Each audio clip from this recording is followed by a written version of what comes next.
1988년도 미국에서 현대 의학사에 또 길이 남을 만한 한 사건이 있었는데요. 평생 채식과 클래식 음악을 즐기던 한 무용수 클레어 실비아라고 하는 여인이 심장과 폐를 이식받게 되는, 동시에 이식하는 수술을 받게 됩니다. 수술은 대성공적이었지만 이후에 그녀에게 아주 과학적으로 설명할 수 없는 조금의 변화가 나타나게 되는데요. 그것이 무엇이었냐? 평소에 무용수이다 보니까 고기를 탐하지 않았는데 입에도 되지 않던 맥주와 치킨을 이제는 찾아 내가 손으로 돈을 주고 사 먹는 사람이 되었습니다. 조용하던 그녀의 성격은 외향적이다 못해 조금은 다소 공격적이기까지 바뀌게 된 것이지. 하루아침에 이러한 변화가 있다면 여러분들은 과학적으로 설명하실 수 있으실 것 같으세요? 없겠지요. 그래서 의학계가 이것을 추적 조사해 보았더니 놀라운 결과를 발견하게 됩니다.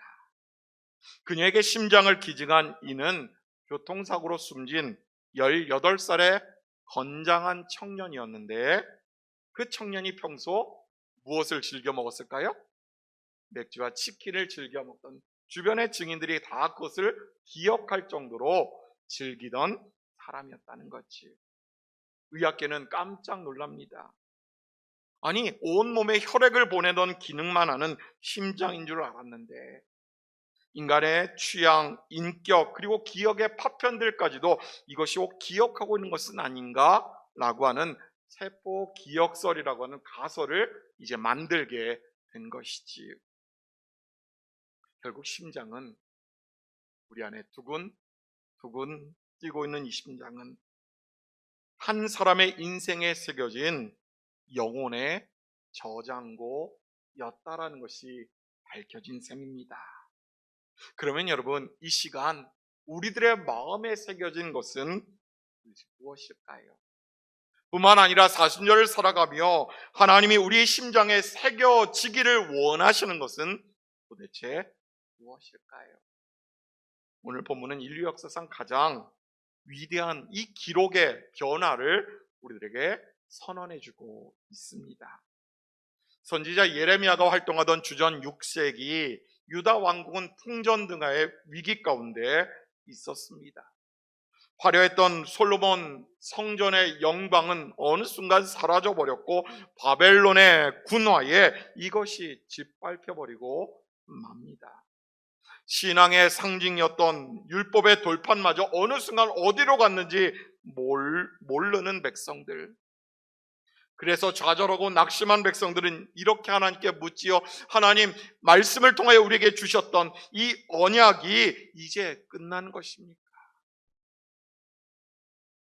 그때 하나님은 내가 이스라엘 집과 유다 집에 새 언약을 맺으리라 파격적인 선언을 이어가십니다.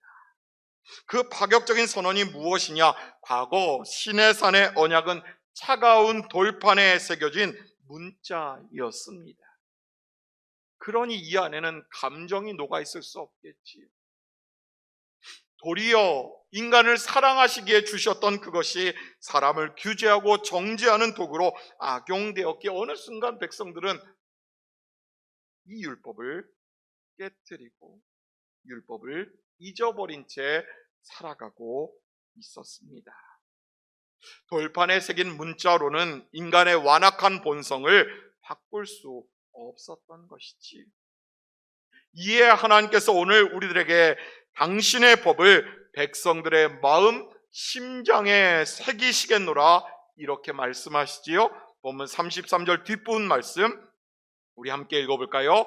곧 내가 나의 법을 그들의 속에 두며 그들의 마음에 기록하여 나는 그들의 하나님이 되고 그들은 내 백성이 될 것이라 여호와의 말씀이니라. 아멘. 우리의 의지로는, 우리의 능력으로는 지킬 수 없었던 이 하나님의 거룩한 사랑을 하나님이 이제는 친히 돌판이 아니라 우리의 마음, 우리의 영혼의 중심부인 심장에 절대 지워지지 않는 문장으로 새겨주시겠노라 이렇게 말씀하신 것입니다.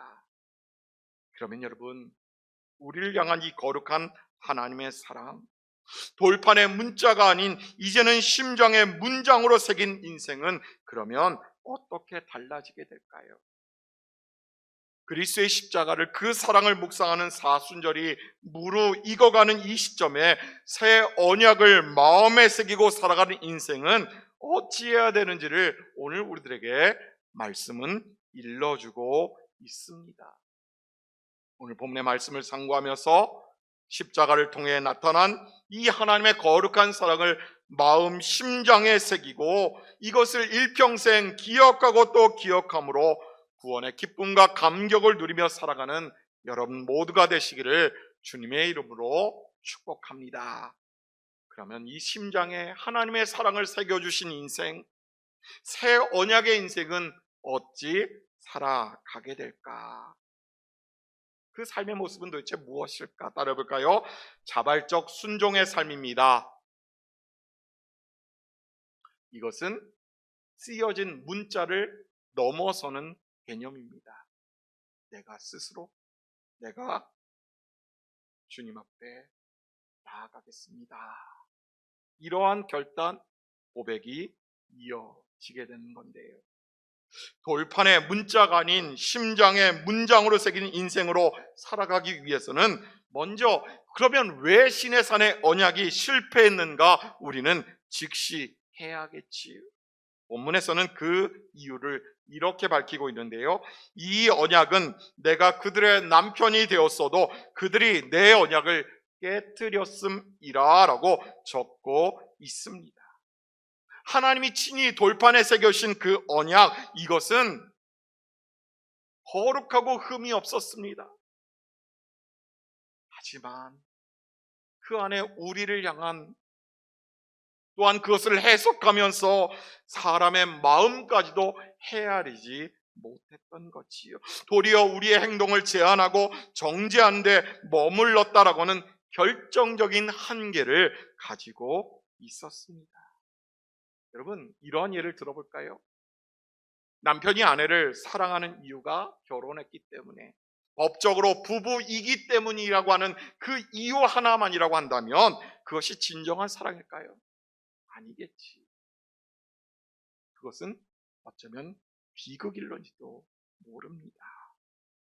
그러니 사랑으로 주셨던 말씀이 어느 순간 이스라엘에게 사랑이 아닌 굴레로 바뀌고 만 것이지. 이에 하나님은 그 매체를, 이 기록한 것을 바꾸시기로 결단하시고 만천하에 이것을 선포하시는데요. 33절 앞부분 말씀 우리 함께 읽지요. 그러나 그날 후에 내가 이스라엘 집과 맺을 언약은 이러하니 곧 내가 나의 법을 그들의 속에 두며 그들의 마음에 기록하여. 아멘. 하나님이 이제 우리 존재의 가장 깊은 내면, 우리의 마음, 우리의 심장을 선택하셨다라는 겁니다. 그리고 친히 새기시겠노라, 내 사랑을, 내 뜻을 이 안에 새기시겠노라 말씀하신 거지. 기록한다고 하는 것은 단순히 종이 위에 글씨를 쓰는 것을 의미하지 않습니다. 그것이 무엇을 의미하느냐? 정과 망치로 깊이 파내어서 새기는 행위를 이야기합니다. 제 아무리 오랜 세월이 흘렀어도 이것이 지워지지 않겠지요. 또한 이것은 하나님의 거룩한 성품을 우리 마음속에 다시 한번 심어 넣으시겠노라 말씀하시는 겁니다. 율법에 눌려서 뛰놀지 않던, 아니 멈춰버린 우리의 심장이 다시 한번 요동치게 만들고 뜨겁게 두근두근하며 온몸으로 뜨거운 피를 보낼 수 있도록 이러한 변화를 우리에게 주시겠노라 말씀하신 거지.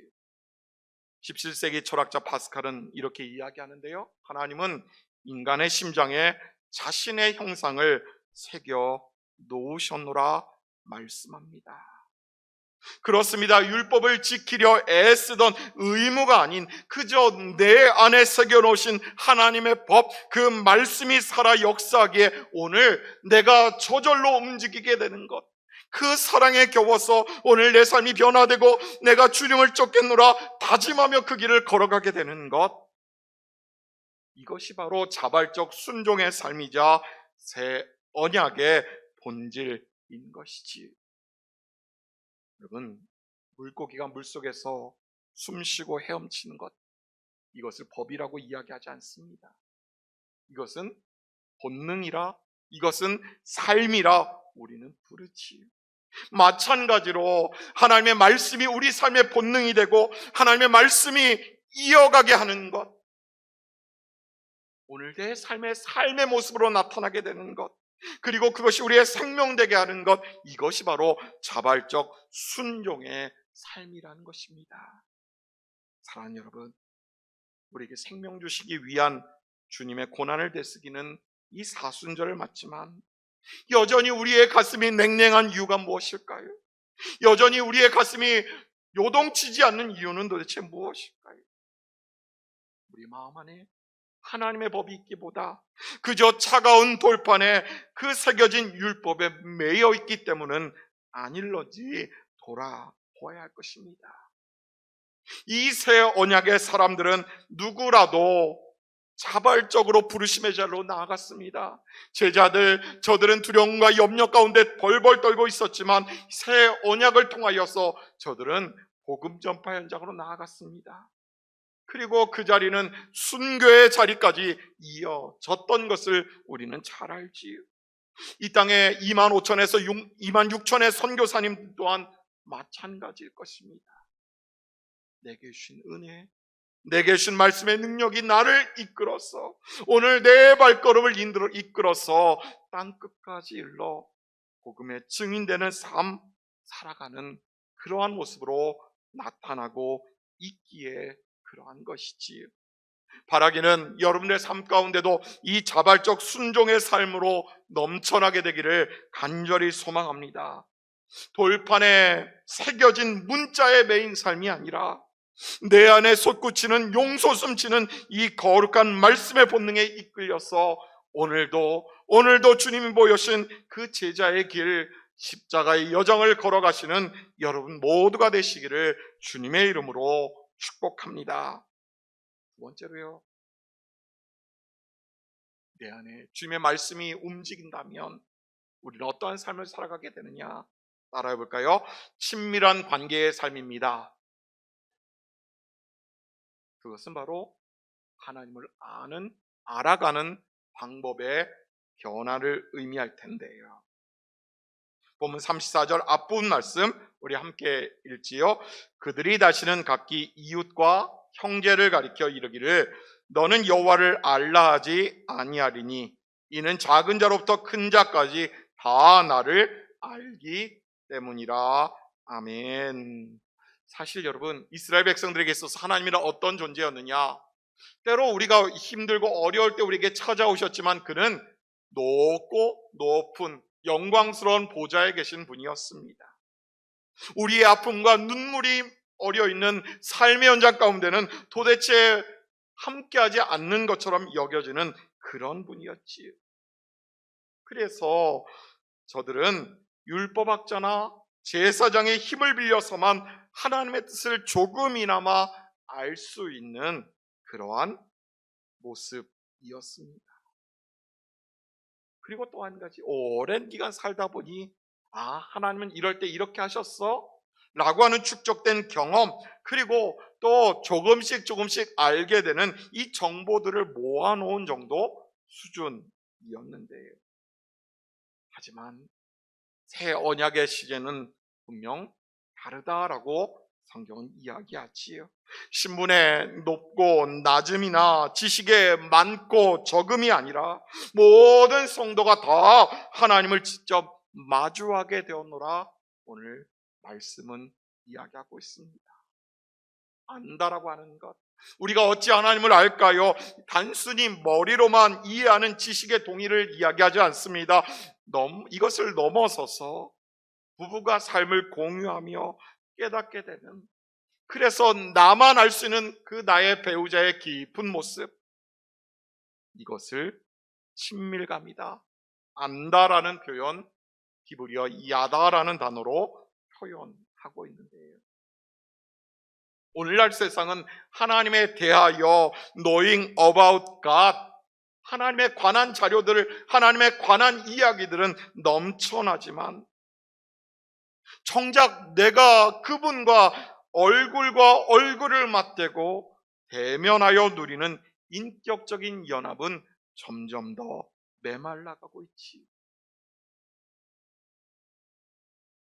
하지만 이런 우리에게 예수님께서 십자가에서 죽으심으로 인하여 우리가 예수의 피를 힘입어 성소에 들어갈 담력을 얻었다라고 고백했던 히브리서 기자의 고백처럼 우리는 이제 은혜 밖에 있었던 자가 아니라 은혜 안에 있는 자요, 하나님의 긍휼에 밖에 있던 자가 아니라 이제 긍휼 한가운데 있는 자로 조금 더 가까운 그 거리에서 그분과 깊은 친밀함을 누릴 수 있는 그러한 존재로 바꾸어 주셨다라는 거지요. 여러분, 물을 수백 권의 책을 읽고 또 동영상을 보면서 물이란 이런 거야 라고 하는 지식으로 아는 것과 내가 직접 물속에 뛰어들어서 물의 흐름을 온몸으로 느끼며 깨닫게 되는 것, 두 가지는 똑같을까요? 차이가 있을까요? 분명 차이가 있을 겁니다. 지식은 우리를 교만하게 만들지만 친밀함은 우리의 변화를 이끌어내게 되는데요. 그러니 내 심장에 하나님의 말씀이 새겨지는 순간 우리의 영혼까지도 그분의 뜻을 깨닫게 될 것입니다. 그리고 즉각적인 반응으로 나타나게 되겠지. 오늘날 어쩌면 넘쳐나는 정보가 우리와 하나님과의 친밀함을 가로막는 비극의 단초를 만들고 있는 것은 아닐런지. 사랑하는 여러분, 우리가 십자가의 여정을 뒤따라가노라 고백하는 사순절이지요.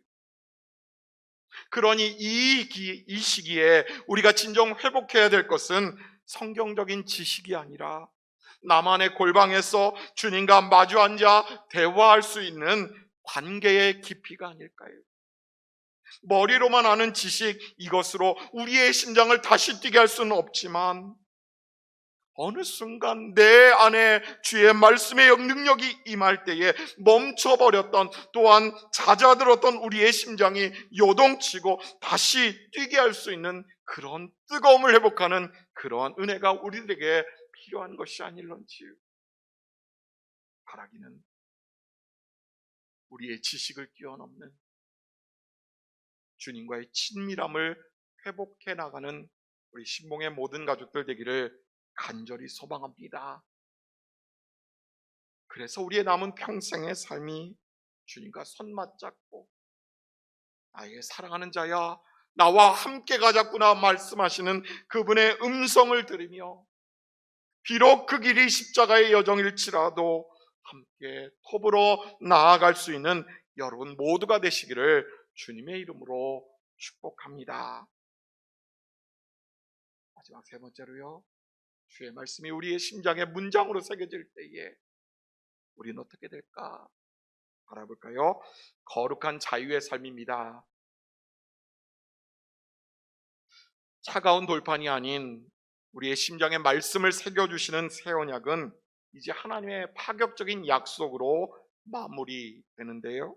본문 34절 뒷부분 말씀 우리 함께 읽습니다. 내가 그들의 악행을 사하고 다시는 그 죄를 기억하지 아니하리라 여호와의 말씀이니라. 아멘. 이제 하나님과의 친밀한 관계를 회복한 인생에게 주시는 하나님 최고의 선물은 무엇이냐? 내가 너를 잊어버리겠노라 말씀하시는 겁니다. 무엇을 잊어버릴까요? 우리의 연약함과 우리의 죄의 모습들, 하나님 앞에 서기에 가로막혀 있는 모든 것들을 내가 잊어버리겠노라 말씀하신다는 거지. 공의로우신 하나님은 우리의 죄를 낱낱이 기록하셔야 마땅하겠지만 새 언약 안에 있는 자들에게는 그 기록이 원래 없었던 것처럼 지워버리시겠노라 선포하신 것이지요. 세상은 우리의 실수를 아주 오랜 기간 기억합니다. 우리의 연약함을 오랜 기간 기억하지요. 그리고 우리를 올가매는 도구로 사용합니다.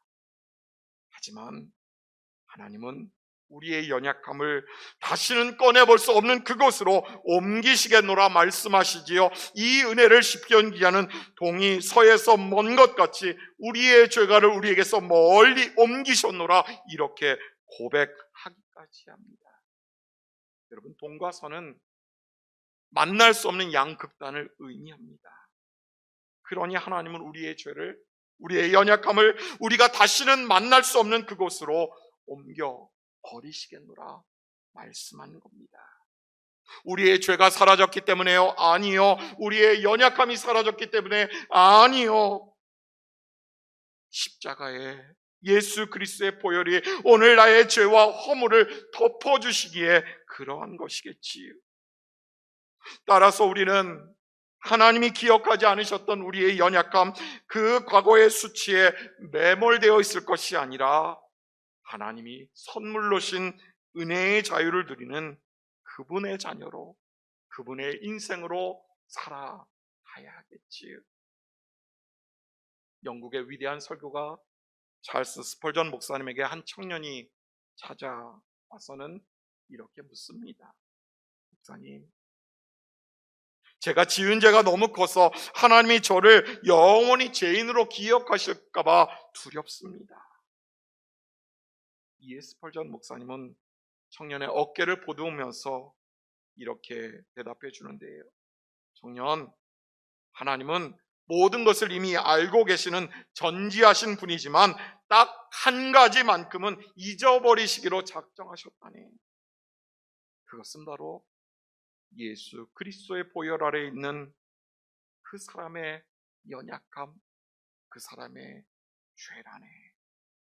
그렇습니다, 여러분. 하나님의 기억력은 온 우주를 붙드시지만 당신의 자녀를 향한 사랑 앞에서는 스스로 잊어버리겠노라 작정하신 것이지요.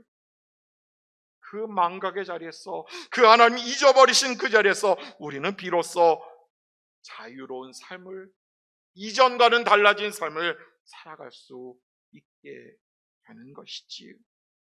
사랑하는 시목의 가족 여러분, 지금 이 순간 여러분의 심장에는 무엇이 새겨져 있으십니까? 차가운 돌판에 새겨졌던 그 문자가 새겨져 있습니까? 아니면 예수 그리스도 보혈의 능력으로 우리의 심장 가운데 새겨오신 하나님의 말씀의 능력이 있으십니까? 새 언약의 은혜 안에서 우리는 문자를 넘어서는 자발적인 순종의 삶으로 나아가야 되지 않겠습니까? 지식을 넘어서는 주님과의 친밀함을 이어갈 수 있어야 합니다. 그리고 죄의 기억을 넘어서는 진정 은혜로운 자유의 삶을 살아가야 되겠지요. 십자가 위에서 바로 나를 위하여 아낌없이 내어주신 그 보혈의 은혜, 그 능력이 이 시간 여러분의 마음 가운데, 여러분의 심장 가운데 깊이 새겨지는 은혜가 있기를 간절히 소망합니다. 그래서 그 구원의 기쁨과 감격을 안고 비록 우리의 몸은 이 땅을 디디고 살아가나 천국을 향한 순례자의 삶을 살아가시는 여러분 모두가 되시기를 주님의 이름으로 축원합니다.